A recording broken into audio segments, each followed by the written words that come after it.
Bonjour à tous, bienvenue au webinaire d'Orange Business Service. Nous sommes au Customer Innovation Center en plein cœur de la Défense. C'est le centre d'innovation client d'Orange Business Service.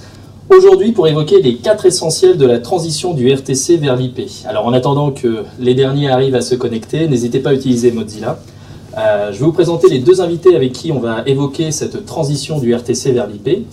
Avec moi au début, Franck Zionka. Bonjour Franck. Bonjour. Vous êtes responsable du programme OLIP pour Orange Business Service et vous êtes un fan de course à pied. Ah oui, j'ai plusieurs marathons à mon actif notamment. Oui. Donc 30 minutes, ça ne vous fera pas peur?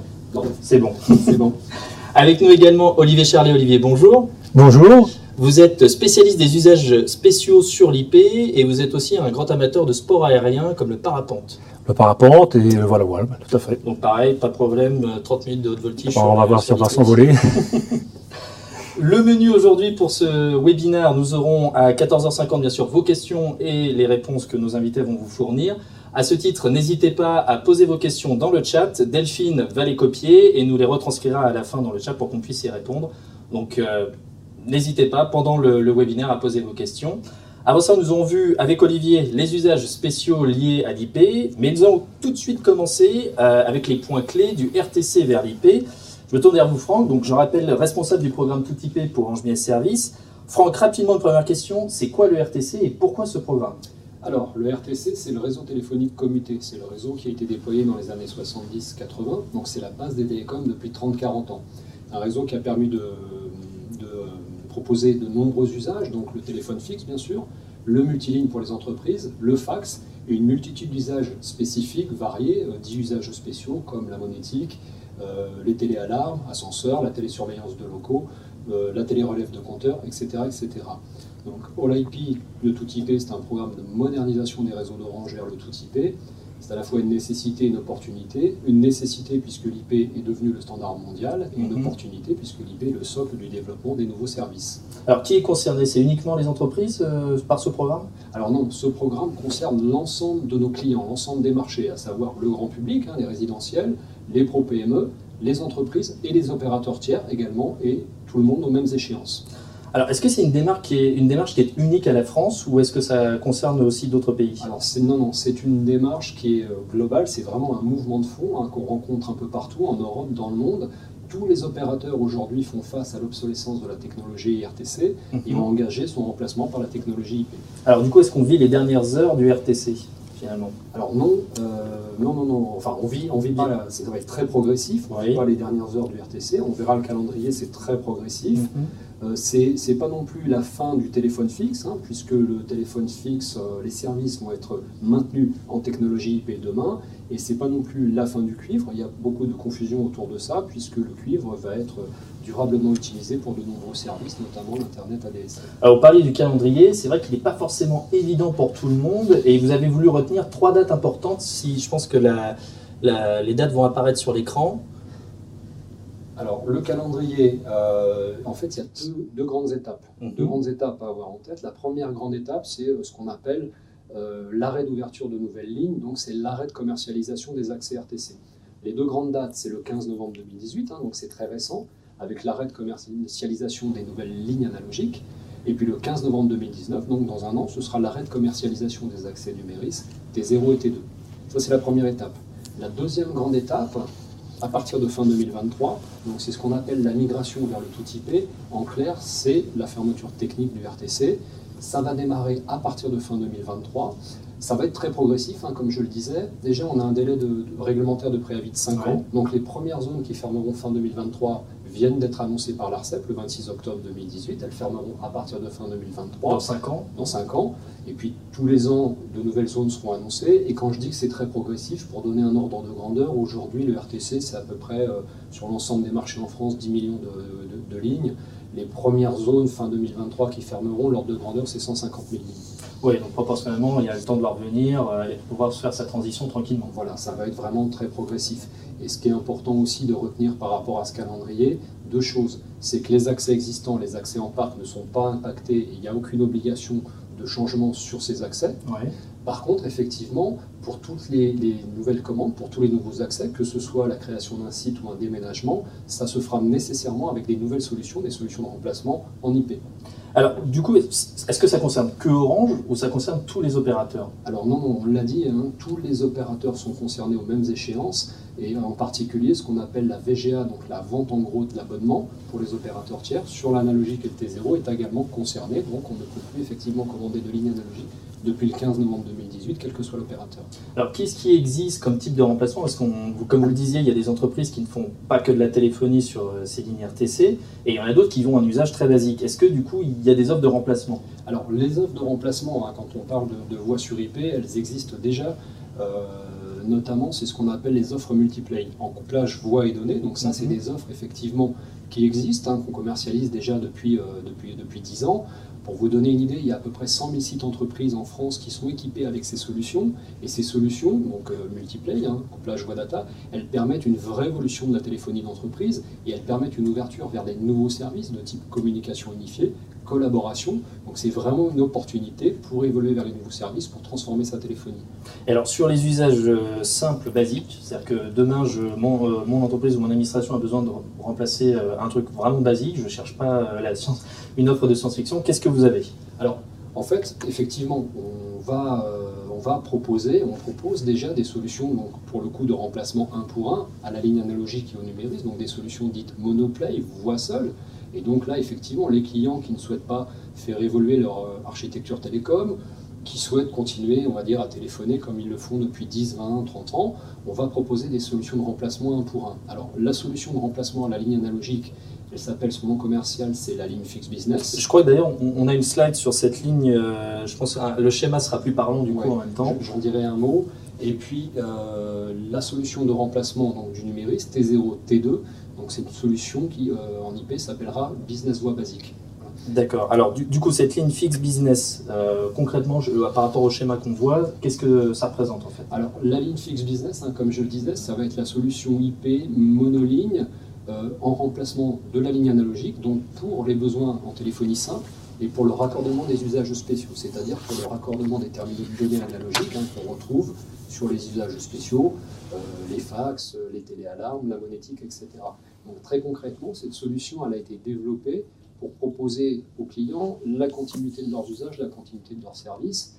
Olivier rentrera un peu plus dans le détail, mais vous voyez donc très schématiquement sur cette solution, en clair, on conserve le service de téléphonie fixe, on conserve les terminaux du client, hein, le téléphone, les terminaux spécialisés, bien souvent la paire de cuivre pour accorder le client. Ce qui change, c'est qu'on va ajouter un équipement d'adaptation au tout équipé, qui est une box, un boîtier, donc une Livebox Pro.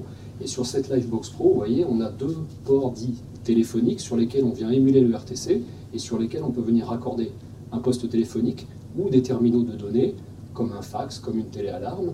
Et puis, on est sur une offre donc, qui propose un accès principalement téléphonique. Néanmoins, cette offre dispose également d'un petit débit data IP, on va dire, un accès Internet permanent bas débit. Hein, c'est du bas débit, c'est plutôt pour des applications autour de 128 kilobits. On peut raccorder directement sur un port Ethernet de cette box des terminaux nativement IP. Et là, je pense par exemple à des terminaux de paiement électronique. Alors justement, on en vient à cette deuxième partie sur les usages spéciaux. Du coup, je me tourne vers vous, Olivier. Donc sur ces usages spéciaux, je rappelle, vous êtes expert justement des usages spéciaux IP. Petit rappel, qu'est-ce qu'on entend par usages spéciaux? Et aujourd'hui, ça correspond à quel pourcentage de l'utilisation du parc existant? Alors déjà, ce qu'on appelle par usages spéciaux, c'est tous les usages que nos clients vont faire de la ligne téléphonique pour faire autre chose que de la voix et donc transporter principalement de la data, selon différentes technologies qu'on va décrire. Et on estime que la proportion de nos clients est au moins de l'ordre de 50% des lignes analogiques. Les clients utilisent ces lignes analogiques pour des usages non vocaux. Alors pour répertorier tous ces usages, j'imagine que vous n'avez pas fait ça tout seul dans votre coin. Quand on voit effectivement, quand on évoquait avec Franck les différents usages, il y en a énormément. Vous avez fait comment pour pouvoir les lister? Alors en effet, il y a beaucoup d'usages spéciaux. Donc en fait, on a travaillé donc dans le cadre avec nos confrères, donc dans le cadre de la Fédération française des télécommunications, autour d'un groupe de travail dans lequel on a invité les acteurs principaux, donc les fédérations professionnelles, donc qui utilisent donc la ligne analogique pour ce type d'usage, typiquement la Fédération des ascenseurs, le groupement donc professionnel des métiers de la sécurité pour tout ce qui concerne la télésurveillance. Et aussi quelques clients grands comptes donc, qui ont participé à ces travaux. Et dans le cadre de ce groupe de travail, donc, on a recensé de façon la plus exhaustive possible les usages spéciaux, sachant qu'on va en découvrir tous les jours. Et alors du coup, effectivement, ce rapport que vous avez fait conjointement avec les fédérations et vos grands comptes, vos clients grands comptes, si on fait un résumé, il y a quoi comme recommandation de votre part là-dessus ? Alors, déjà, donc les travaux ont été publiés dans le cadre d'un livre blanc, donc qui recense donc le résultat de tous ces travaux, et notamment la plupart, les plus grands usages spéciaux qu'on a identifiés. Et donc ce livre blanc donc fait 3 préconisations. Donc la première, c'est donc de regarder donc et de faire en sorte de transporter correctement les signaux modem donc sur un réseau en voie sur IP. Alors, la technologie modem, c'est une technologie qui date des années 70, donc qui a été conçue pour transporter de la data sur le réseau téléphonique. Oui. Et malheureusement, la technologie voix sur IP n'est pas tout à fait adaptée pour ça. Et donc, la préconisation, c'est spécifique comment modifier les caractéristiques du réseau voix sur IP pour que les signaux modem soient transportés correctement. Première préconisation. Les modems. Ensuite. Deuxième préconisation, donc ça concerne tous les usages spéciaux qui s'appuient sur la technologie dite DTMF. Alors DTMF, c'est la technologie que vous utilisez lorsque vous appelez votre banque ou vous appelez donc votre opérateur préféré Orange, voilà par exemple, et vous saisissez des touches sur votre clavier téléphonique pour interagir donc avec le serveur qui se trouve derrière. Service client, tapez 1. Exactement. Voilà. Alors de la même façon que pour les signaux modem, les DTMF ne se transportent pas aussi nativement que ça dans une technologie voix sur IP et il faut mettre en place un certain nombre de préconisations pour que ça soit transporté correctement sur le réseau. Et la troisième préconisation concerne la résilience de l'alimentation électrique. Comme on l'a vu, donc la solution est basée sur une box donc qui va être alimentée électriquement. Et si le courant s'arrête, le service n'est plus rendu. Donc, en fonction de la criticité de votre service, la recommandation, c'est de regarder comment apporter un secours de cette alimentation, qui peut être un onduleur, du courant secouru en entreprise ou une autre solution dont on parlera un peu plus tard. Alors, effectivement, vous parliez du branchement par rapport à la box. Donc, la ligne fixe business peut répondre à ce genre de besoin. C'est tout à fait la cible de la ligne fixe business. Elle a été conçue, entre autres spécifiquement, pour être capable d'adresser l'ensemble des usages spéciaux et garantir à nos clients une continuité d'usage, donc à l'occasion de cette transformation technologique. Alors, effectivement, on a un visuel sur cette fameuse box, enfin l'arrière de la box. On va le décrire ensemble. Où effectivement on voit les ports, donc il y a 2 ports sur la droite qui sont les ports téléphoniques basiques que nous en a parlé Franck, et après il y a les fameux autres ports. Est-ce que vous pouvez nous les décrire, Olivier, s'il vous plaît ? Alors on va commencer par les 2 ports donc téléphoniques. Le premier, c'est le port qui est prévu d'être utilisé typiquement pour donc les usages vocaux classiques, mais aussi tout ce qui est technologie modem, fax et autres. Et le deuxième, c'est un port donc qui est prévu pour raccorder les usages spéciaux qui s'appuient sur la technologie DTMF. Voilà. Et sur la gauche, donc vous avez les 4 ports Ethernet, donc qui permettent donc de raccorder des terminaux donc nativement IP. C'est le cas de la plupart des terminaux de paiement électronique aujourd'hui, et puis permettre aux acteurs du marché, progressivement dans la durée, de migrer leurs équipements d'une technologie analogique téléphonique vers une technologie IP. Alors justement, vous parliez juste avant d'une batterie, parce qu'il y a un gros changement entre effectivement le RTC et l'IP lié à l'alimentation entre autres de la box. Qu'est-ce que vous avez mis en place justement par rapport à cette batterie ? Pourquoi l'avoir mis en place ? Alors, la question de la batterie, il n'y a aucune réglementation qui oblige les opérateurs à fournir ce type de système. Ceci dit, Orange a fait le choix volontaire donc de proposer à nos clients qui n'ont pas de solution de secourisation de l'alimentation électrique de leur côté, donc une batterie pour leur permettre et leur faciliter la migration et leur permettre donc d'avoir une solution qui continue de fonctionner en cas de coupure électrique. Alors, vous parlez de 2 batteries différentes, une de 2 heures, une de 12 heures. Est-ce que c'est un choix qui est complètement aléatoire ou il y avait une logique derrière le fait de choisir 2 heures ou 12 heures ? Alors, ces deux durées d'autonomie répondent à donc l'étude des usages des heures, encore une fois, qu'on a fait, typiquement sur le marché de l'ascenseur. Donc, la réglementation fait que quand une personne est bloquée dans un ascenseur, la société de dépannage, enfin le centre d'appel qui va venir désincarcérer les personnes doit le faire sous 1 heure. Donc en proposant une batterie de 2 heures, on est sûr que pendant l'heure la plus longue où les gens seraient bloqués dans l'ascenseur, ils peuvent être en communication pratiquement permanente avec le centre d'appel distant, ne serait-ce que pour donc être rassurés et communiquer vers l'extérieur. Oui, ce qui est l'intérêt, du coup, c'est là où on voit l'intérêt de ne pas avoir fait une concertation seule dans votre coin, mais avec toutes les fédérations métiers, c'est de pouvoir justement anticiper ce type de demande et pas de faire une proposition complètement aléatoire. Absolument. Un autre point en préparant effectivement ce webinaire qui me venait en tête, quand on a effectivement plusieurs sites, par exemple j'ai ma sonnette qu'il faut que je raccorde, elle est sur le bâtiment A, mais mon central est dans un bâtiment B. Comment je fais pour savoir où est-ce que je vais mettre la box? Alors, le premier réflexe des clients, c'est de dire on va mettre la box au plus près des équipements ou du terminal sur lesquels était raccordée la ligne analogique avant. Pourquoi pas? Mais on a vu qu'il fallait déjà fournir une prise d'alimentation. Donc nous, ce qu'on préconise, c'est de trouver donc entre là où se trouvent les équipements et ce qu'on appelle la tête de réseau opérateur, la tête de ligne, qui existe déjà. Donc trouver un petit local dans lequel on va pouvoir installer la box avec du courant électrique, du courant secouru avec notre batterie ou un onduleur du client, et de positionner la box là où se trouve ce local. On n'a pas de contrainte. Du moment qu'on se trouve entre les équipements et la tête de réseau, on peut mettre la box où on veut, pour peu qu'on respecte 300 mètres de distance maximum entre la box et donc les équipements, sachant qu'on n'a pas de câblage à faire. L'idée, c'est de réutiliser le câblage existant à partir du moment où, sur ce chemin-là, on va trouver un local technique. Alors, cette offre, concrètement, quand est-ce qu'elle va sortir pour les clients, du coup? L'offre, d'abord, on l'a testée depuis le mois de février avec un certain nombre de clients sur toute la France métropolitaine. On a proposé pendant tout l'été aux acteurs du marché, aux ascensoristes, aux sociétés de télésurveillance, aux sociétés de téléassistance et autres, donc de venir tester dans nos labos l'offre avant qu'elle soit commercialisée. Le résultat de ces tests ont été tous positifs à 100%. Ouais.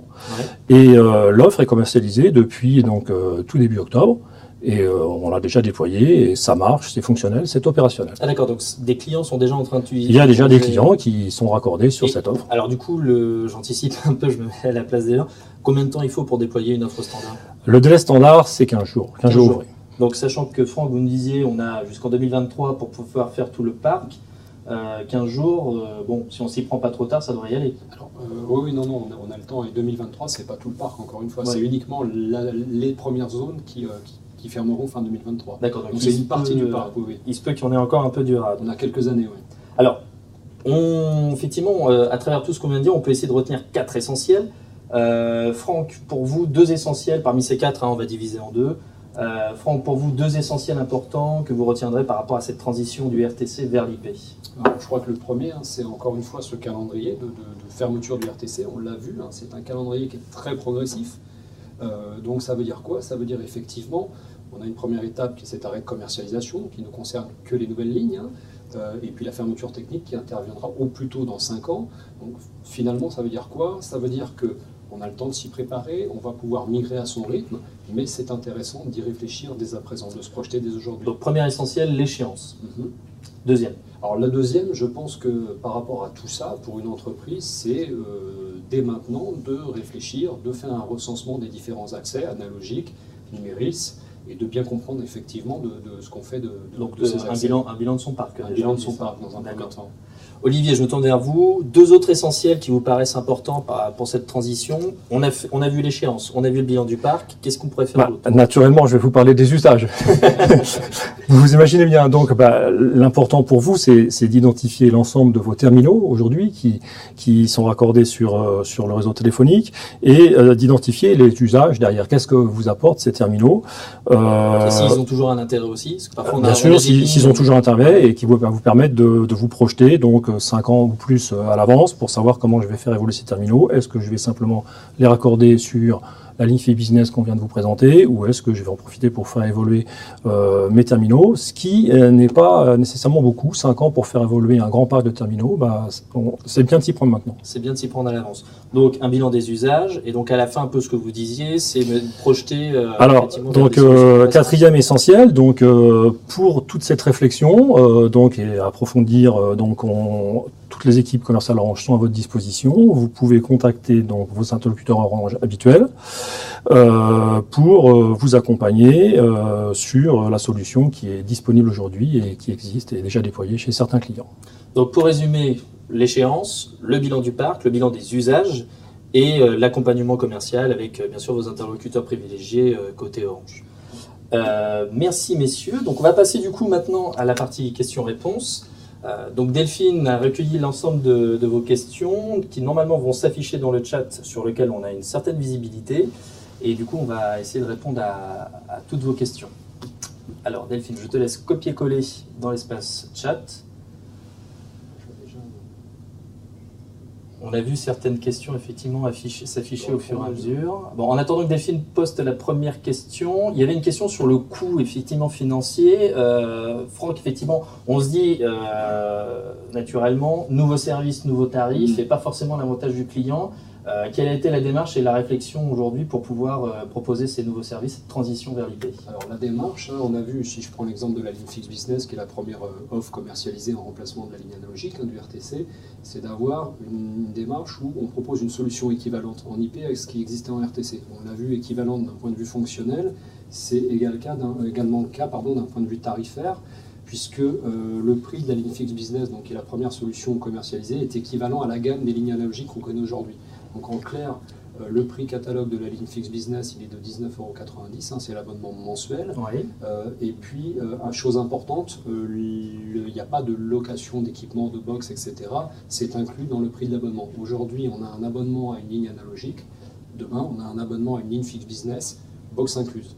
Après, sur le marché d'entreprise, je pense qu'il faut aussi raisonner par rapport au projet global d'un client, un projet global de transformation IP. Et puis par rapport aux contrats qui ont déjà été négociés. Les contrats, les volumétries en termes de sites, d'accès, quel type de solution? Est-ce que je vais aller sur du multiplay, du monoplay comme ces solutions-là? Est-ce que je vais conserver mes terminaux, ce qui est une possibilité avec la ligne Fixed Business? Est-ce que je vais faire évoluer mes terminaux ou mes standards téléphoniques par exemple? Donc c'est un peu, et c'est pour ça Olivier, ce que tu disais, c'est important, se rapprocher de son interlocuteur habituel pour effectivement voir comment je vais faire cette transformation, mais encore une fois, à mon rythme. Oui, donc avoir une solution qui soit dédiée et qui reste, puisque c'est le but du marché entreprise. Alors, les codecs, là, la question sur les codecs G711 ou G729, non, on est bien sur du G711, sur les solutions voix sur IP, que ce soit le cas des solutions multiplay dont on parlait, ou que ce soit sur nos solutions monoplay de type ligne Fixed Business. Alors, il y avait une question sur le fait d'avoir une ligne incendie, enfin d'avoir plusieurs lignes d'alerte, d'alarme. Comment je fais pour les connecter à une box, Olivier? Je peux en connecter plusieurs à une seule box? Alors, il y a un certain nombre d'usages spéciaux qui, c'est une habitude, sont dédiés par rapport à une ligne. Typiquement, la ligne ascenseur, donc on n'utilise pas la ligne pour accorder donc une alarme ascenseur et puis par exemple un fax. Les lignes de sécurité, c'est aussi une histoire de réglementation. Les lignes de sécurité pour donc les établissements recevant du public, donc qui permettent d'appeler en cas d'urgence vers les services de secours. Ces lignes de sécurité sont aussi dédiées aux usages spéciaux. Par contre, dans un environnement d'entreprise, on peut donc raccorder un fax, un modem, alors, du coup, et mutualiser sur la même ligne. Alors, on peut mutualiser sur des usages simples. Sur ligne incendie, on dit une box, une ligne, c'est ça? Sur ligne sécurité, une box, une ligne, et sur ligne ascenseur, il y a des ascensoristes qui proposent de raccorder plusieurs ascenseurs sur une même ligne, et donc on supporte jusqu'à 3 ascenseurs sur la même ligne. Il y a plusieurs grands avantages avec cette solution ligne Fixed Business, on l'a vu, c'est que, on peut raccorder plusieurs terminaux sur une même box, dans la limite d'une communication simultanée, comme c'est le cas avec la ligne analogique aujourd'hui, avec un petit avantage, si on prend les terminaux de paiement électronique, c'est qu'on peut avoir une communication téléphonique et une transaction de paiement de manière simultanée, puisque le TPE est branché sur un des ports Ethernet en IP. Donc premier avantage, on peut raccorder plusieurs terminaux, plusieurs usages. Le deuxième, Olivier l'a dit, on peut installer la box en déport des terminaux, ce qui veut dire qu'on peut la mettre dans un local technique, réutiliser le câblage existant et aller chercher des terminaux d'alarme, par exemple une téléalarme sur une cabine ascenseur. Et l'autre intérêt, c'est qu'effectivement, avec le petit dispositif de batterie 2 heures ou 12 heures qui est proposé, on peut venir secourir l'alimentation électrique de la box, et donc on a la continuité de service en cas de coupure de courant. Et ça, c'est important, notamment sur les lignes de secours, on en parlait. Les lignes de secours, dans les lignes de sécurité dans les établissements recevant du public, la réglementation a évolué début 2017. La réglementation du ministère de l'Intérieur prévoyait que ce soit le téléphone urbain, donc la ligne analogique. Oui. La réglementation prévoit maintenant que ça puisse être des solutions en voix sur IP, donc des solutions comme la ligne Fixed Business avec une box, dès lors que la continuité de service est assurée en cas de coupure d'alimentation électrique. Donc une ligne Fixed Business et un petit dispositif de batterie comme on le propose, on est conforme par rapport à une ligne de sécurité dans une boutique, dans un établissement public par exemple. D'accord. Alors, juste pour répondre effectivement à 2 questions que je vois apparaître à l'écran, l'autonomie de la batterie de la Livebox, Olivier, vous me confirmez, il y en a une qui est...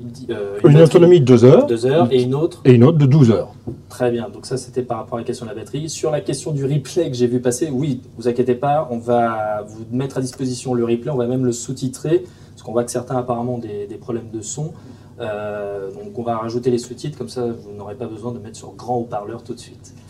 Je ne vois pas d'autres questions. Est-ce que on peut revenir, il y avait une question sur le Jet111, Franck a déjà un petit peu répondu. En effet, donc le prérequis, et ça fait partie des recommandations donc du livre blanc, le prérequis pour transporter correctement donc des signaux modem et donc des DTMF, c'est typiquement d'utiliser la technologie G711, surtout pas de passer les DTMF dans un codec spécifique pour ça, qui est prévu dans une RFC, la RFC 4733 exactement. L'idée, c'est bien de traiter de façon donc optimale donc ce type de signaux et surtout pas d'utiliser un codec G729 pour faire ça, ça marcherait absolument pas.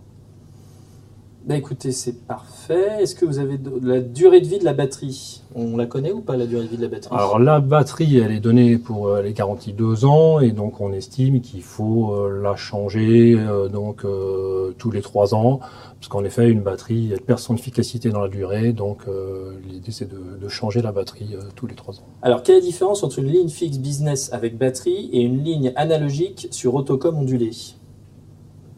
Alors, une ligne analogique, qu'elle soit sur autocom ondulé ou pas, elle est autonome en termes d'électricité. Donc, si l'électricité s'arrête, c'est un gros désavantage.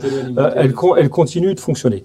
Donc, à partir du moment où on remplace cette technologie-là par donc une technologie voix sur IP et qu'on va installer une box, la box, il faut l'alimenter. Et si on secourt pas la box en elle-même, donc on peut très bien la secourir avec les batteries du PIABIC, de l'autocom, ça c'est tout à fait possible, et ça va continuer de fonctionner. Si vous n'avez pas de batterie dans votre autocommutateur pour secourir donc la box, donc on peut vous proposer la batterie en plus.